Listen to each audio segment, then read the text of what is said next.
Step 4 for sex addiction. That is our topic today. Step 4 is a game changer. Step 4 is where you really begin to do some serious work in the 12-step process. Well, if you're joining us for the first time, please subscribe to our channel. We've got hundreds of videos related to recovery, marriage, and helpful topics, and share what you want to share with other people. And if you have a question, please put it in the box below. If you have a topic you think, hey, Dr. Weiss, would you talk about this? Put it in the box below. We'll see what we can do. Now, stay tuned.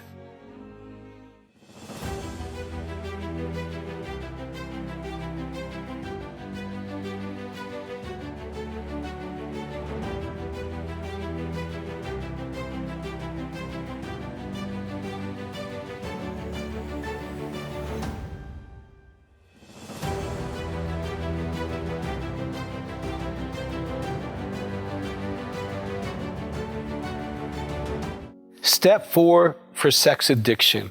Now, if you've done step 1 through 3, congratulations.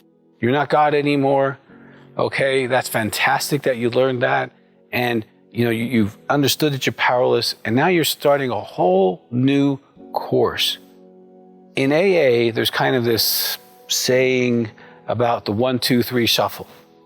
Now, the 1, 2, 3 shuffle is the man or woman who keeps doing steps 1, 2, and 3, but doesn't do step 4. See, step 4 is different. It demands work. It demands pen and paper, okay? So far, you could do the steps kind of hypothetically. Now, of course, if you're working in your step book, you're not doing them hypothetically. You're writing from step 1 forward. And if you're not doing in the step book, I strongly urge you, to go to our website and get the step book for sex addiction. It can change your life. These 12 steps have been so instrumental in healing millions of people from multiple addictions over many decades. So you're really benefiting yourself if you're doing the workbook. So let's go into step 4.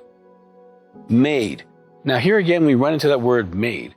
Made is a process, okay? And you're gonna do some serious work here. And when you're done, you'll be able to say you did step 4, okay? It's over, you finished it.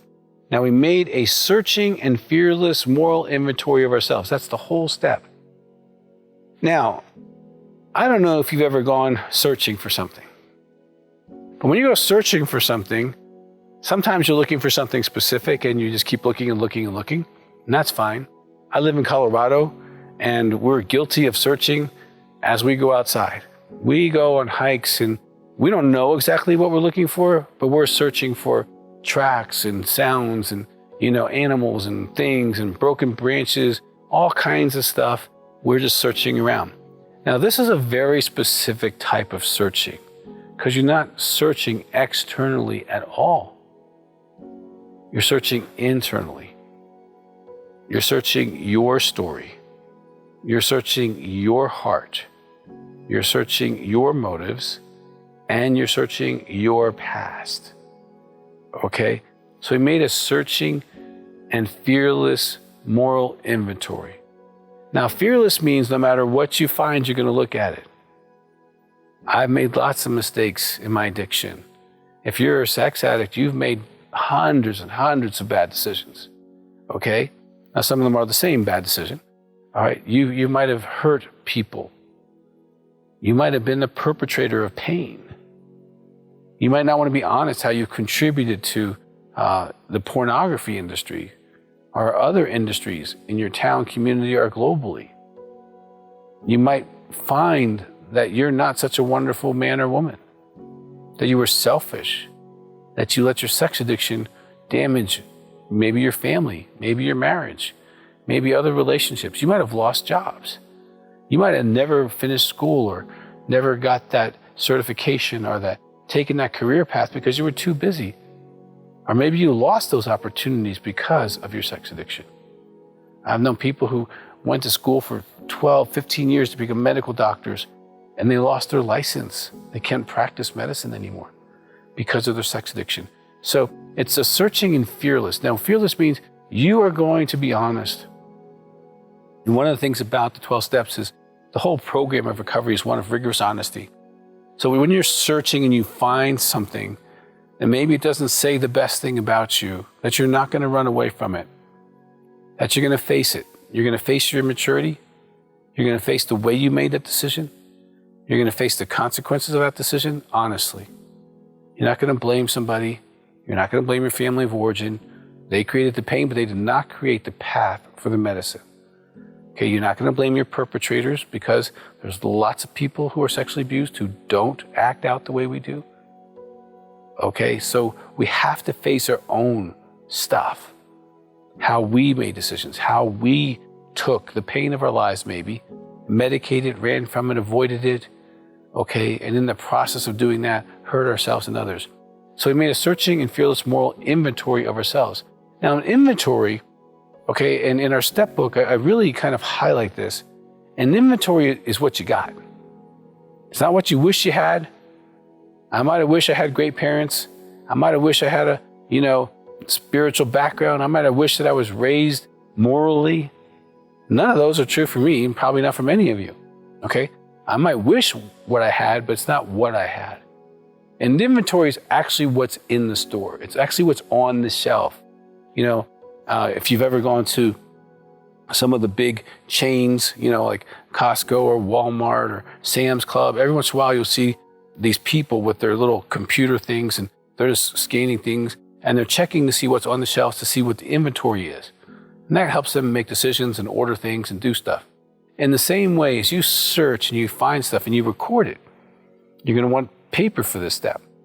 And in our step book, we actually outline how to do this. You have the searching and fearless moral inventory. You're writing stuff down. Now you're inventorying. So I think it's fair when you're doing an inventory that you're just honest with what's there. So let's talk about that for a moment. Number one, you made a lot of good decisions. Not all your decisions were bad, and not all of them had to do with your sex addiction. Some of you picked a good mate. Some of you made good education or business decisions. Some of you have prospered in your businesses. Okay, some of you have grown spiritually and emotionally in other areas of your life. You've made contributions, okay? So in this inventory, and the way we have it organized in the step book is like by ages, 0 to 6 or 10, and 10 to 20, 20 to 30, stuff like that. And you write down the good things that happened in your life. These are memories, accomplishments. Maybe you were sports. Maybe you had some kind of other achievements that you're proud of.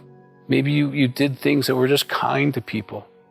Maybe you were changing lives all along the way. So the first part of the inventory is the good stuff.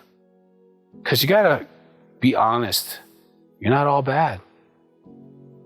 Okay, we made some bad decisions, but that doesn't make us bad. There's good, and there's proof that there's good if you do it. Searching and fearless moral inventory. You made some good choices. That's your first column. The middle column, well, that's the bad choices. Those are the things you did that weren't so bright, weren't so wonderful, and had some consequences, and you might have shame or regret about those things. We all have those. If we're an addict, most of us have those decisions. So that bad column is real. Don't run from it. Own it. If you used people, lied, stole, cheated, hurt, be honest about it. Then there's the third column, and I call this the ugly column. In the ugly inventory, these are things that were done to you. You didn't ask for them. Now, a lot of these are going to be, family of origin stuff. You didn't ask for the mom and dad if they were addicts themselves, if they were immature, if they were emotionally neglectful, abusive, or in any way. You didn't ask to be bullied if you were bullied. You didn't ask to be sexually abused if you were sexually abused or raped. You didn't ask for any of that. Okay? You didn't ask for maybe surgeries that you've had, car accidents, legal situations that weren't caused by your behavior. Okay? There are things that are ugly that happen to people that have nothing to do with them. And so all of us have some of those. And that's part of your inventory. Maybe you didn't cause that to come into your life, but it came into your life. And that may have affected how you made decisions, for sure. Okay? So you have the good column, you have the bad column, and you have the ugly column. And you're making an inventory of ourselves, of us, of me. What did I do? How did I respond? What choices did I make? This is such an important thing. And this is where people run, because they don't want to look in the mirror and go, yep, That is not all good in there. There's some stinky places in that place. Yes. And recovery is being honest about it and saying I made mistakes and owning it with myself, okay? And taking the time to do the work. Now, step 4 is something you want to get your calendar out and make time for. It shouldn't take you more than a month to do step 4. If it is, you're probably delaying it. I've had people who delayed it. I sat them in a room, and within 1 hour, they got most of their 4-step done. Because we know our good, we know our bad, and we know our ugly. We know it. We carry it like a suitcase. So open the suitcase up, write down what's in there, and do your step 4. I hope this has been helpful for you. If you're on the journey of sex addiction recovery, first of all, I'm very proud of you. If you got this far, I'm very proud of you. But now is when you start picking up the pace and working hard. So please do that. Again, if you've not subscribed, please do. And if you have a question or an idea, please send it to us. We will get back to you as soon as possible. And I really want to congratulate you on your journey of recovery.